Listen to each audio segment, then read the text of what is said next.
I found this question on YouTube. I thought it was a really good one. Mhm. How do you feel about losing to Mac Lethal and Juice when it was obvious that you won? Not good. I mean, here's the thing. I bear absolutely no ill will to either of those people because they're just other performers, artists, and rappers with their own arc of their own career and their own life and their own shit they're trying to get done. They're pushing their boulder up their hill. Wasn't like there was some massive Illuminati collusive conspiracy to deprive me of my just due. I know that I won both of those battles. I think it's pretty clear that I did. It doesn't matter, you know?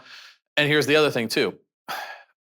Their success and what they've done is not has nothing to do with, again, the fact that like a judge said they won this battle or didn't win it. Mac Lethal, which is I think is the one people focus on more because we're like the same age, both from like he's from the true Midwest, I'm from like the near Midwest, whatever. We seem kind of parallel, whatever.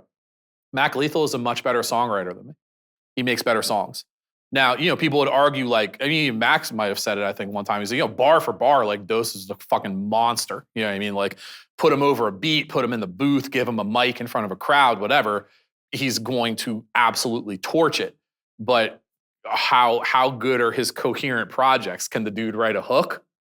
I'm cognizant of my own limitations as an artist. I know what I'm good at, and I know what I'm not good at. So I'm not going to be the dude who's going to sit here and say this, that, or the third. In the immediate, yeah, it was really fucking, it infuriated me.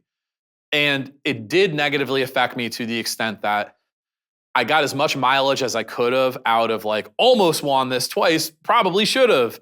I still turned that into touring in Europe and touring in Japan and going to South America. I did a lot. I milked that for that scrap or shred for as long as I could.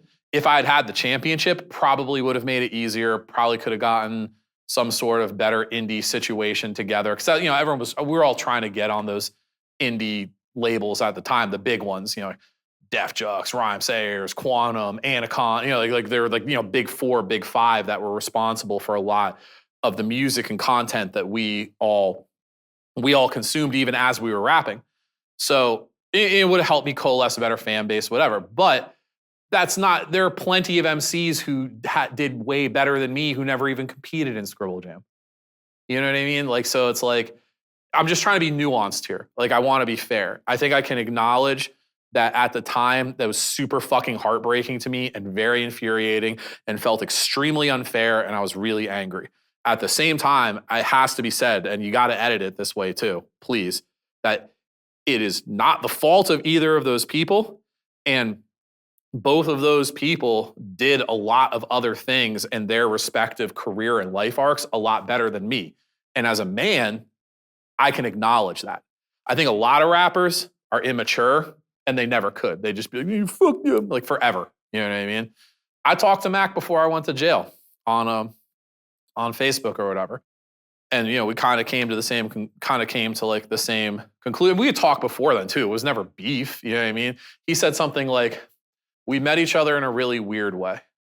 Like we were trading insults at each other. Like we were like 17th century, like dueling, like, Renaissance or romantic poets. He's like, strange way to meet a guy for the first time when you're both 19 years old.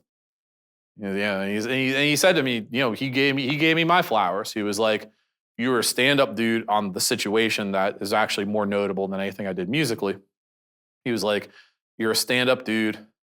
You did what you had to do to feed your family. You did the right thing. You didn't do anything wrong.